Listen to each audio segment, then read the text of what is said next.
Cease fire LOC को कहा जा रहा है कि ये सौदा है, तो क्या आप भी समझते हैं कि ये इसी तरीके से ये एक सौदा है जो नहीं एक्सेप्टेबल होना चाहिए था? भारत से जंग नहीं लड़ सकते, वैसे तो लड़ना क्यों चाह रहे हैं ये भी मुझे समझ नहीं आई।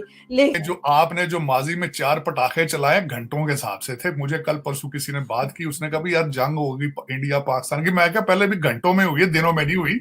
हमारे पास तो असला इसलिए हालात ही नहीं है। लेकिन ये जो है ना सरेंडर है, क्योंकि इसके जवाब में आपने कुछ लिया नहीं है। जैसे साहब जहां देखें अभी तो उन्होंने सिर्फ 20-25 जर्नलिस्टों के साथ बात की है। अगर फर्ज करें कि वो ये पार्लियामेंट में ले जाते तो अभी तो बात हो रही है कि उनका ये कर दिया जाए, तो उस वक्त तो उनको शायद लटका ही देते।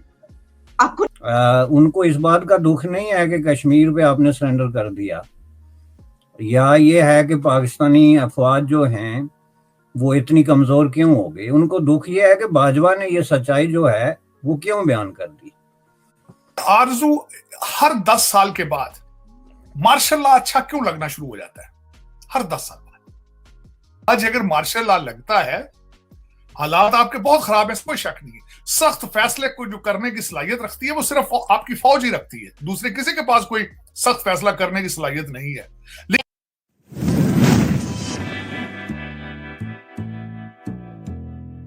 जरूरी था क्योंकि जब हम पाकिस्तान और भारत के ताल्लुकात की बात करते हैं तो गुज़िश्ता चंद बरसों में हमने देखा कि बहुत कुछ हुआ। एक चीज तो ये हुई कि एलओसी पर हमने एक ऐसा एग्रीमेंट दोनों के बीच देखा कि अब लड़ाई झगड़ा नहीं होगा, तो वो जो सीज फायर है वो हुआ।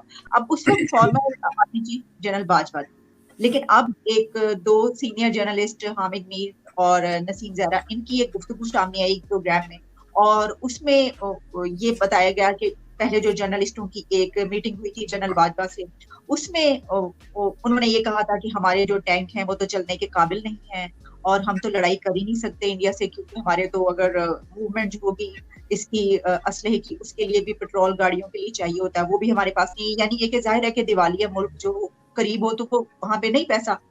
तो इसके ऊपर ये कहा गया कि ये एक तरीके से कश्मीर का सौदा कर लिया गया था, ये जो सीज फायर हुआ और उसके बाद, और वहां के प्राइम मिनिस्टर मोदी को यहाँ पर आना था। लेकिन जब इमरान खान को पता चला तो इमरान खान के शाह महमूद कुरैशी साहब आगे बढ़े और उन्होंने कहा कि ये तो फॉरेन ऑफिस को शामिल किया जाए, और फिर ये सब कुछ नहीं हो सका। सर सीज फायर एलओसी को कहा जा रहा है कि ये सौदा है, तो क्या आप भी समझते हैं कि ये इसी तरीके से ये सौदा है जो नहीं एक्सेप्टेबल होना चाहिए था? देखें जी, सौदा जो होता है ना उसकी बुनियादी डेफिनेशन ये है कि आप कुछ देते हैं कुछ लेते हैं। ये जो है ना सरेंडर है, क्योंकि इसके जवाब में आपने कुछ लिया नहीं है। इसके जवाब में इंडिया से जो आपने लिया है वो ऑलरेडी आपके पास है। ये जो पूरी कहानी है ना ये बहुत अरसा पहले, इसमें बस इतनी नई बात है कि 2 गवाह आ गए जो सीनियर जर्नलिस्ट हैं, तो उन्होंने समझ लें कि गवाही दी है, बाकायदा गवाही दी है, जिसकी वजह से जो बातें लोग कर रहे थे, और इस पे हमने भी गालिबन आपके साथ या कहीं और प्रोग्राम किया था कि बाजवा साहब का जो डॉक्ट्राइन है वो कब चेंज हुआ, और इस हवाले से इंडिया के बारे में उन्होंने एक नया जो है वो मौक़िफ़ इख्तियार किया जिसको उन्होंने छुपाया नहीं। उनको इस बात का दुख नहीं है कि कश्मीर पे आपने सरेंडर कर दिया, या ये है कि पाकिस्तानी अफवाज जो हैं वो इतनी कमजोर क्यों हो गई। उनको दुख ये है कि बाजवा ने ये सच्चाई जो है वो क्यों बयान कर दी। ये जंग और अमन के सवाल पे किसी एक जो फौज का चीफ जो होता है वो अथॉरिटी होता है, क्योंकि उसने ही डिसीजन करना होता है, और वो डिसीजन किस बेस पे करता है, वो अपनी फौज के मसल्स देखता है कि हमारी फौज की कंडीशन इस वक्त क्या है, उसके पास डीजल कितना है, पेट्रोल कितना है, जंगी साजो सामान कितना है।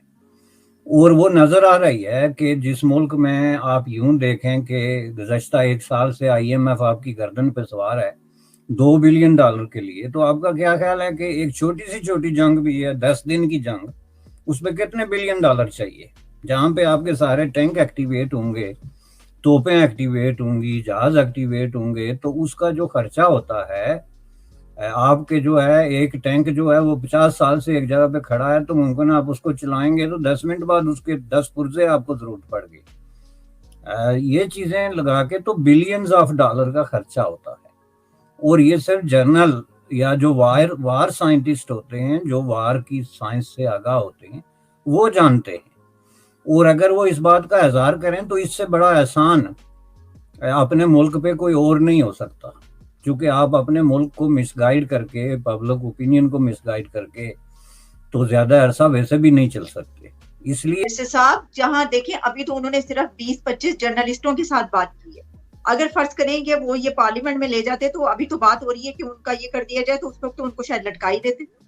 आपको नहीं लगता कि जो ये बात करता है पार्लियामेंट में बिल्कुल नहीं, बिल्कुल नहीं, बिल्कुल नहीं, क्योंकि इन्होंने 20-25 जर्नलिस्टों से जो बात की है, हाँ, उनमें से किसी ने जो है उस पर कोई रिएक्शन दिया? अब ये जो हैं, इनको तो चाहिए था ना कि वो बाहर निकल के तो फौरन उसी वक्त आर्टिकल लिखते। भारत से जंग नहीं लड़ सकते, वैसे तो लड़ना क्यों चाह रहे हैं ये भी मुझे समझ नहीं आई, लेकिन क्योंकि भारत सर कुछ और कामों में लगा है इस वक्त, जंग वंग का कहाँ उनका मूड है। दूसरी तरफ जो है वो एक ऑडियो लीक निकली है और वो भी यही कहा जा रहा है कि जो चीफ जस्टिस साहब हैं उनकी मदर इन लॉ की है और वो भी मार्शल लॉ की बात की जा रही है और बहुत से लोग ये भी कह रहे हैं कि शायद मार्शल लॉ लगने भी जा रहा है, जो कि बड़ी खतरनाक बात है, क्योंकि अगर ऐसा होता है तो पहली बात तो ये कि पैसा नहीं तो फौज क्यों आएगी, लेकिन अगर आती है तो सबसे पहले मीडिया ही कंट्रोल होगा, तो मेरे जैसे लोग तो यकीनन परेशान है। तो सर क्या कहेंगे जी?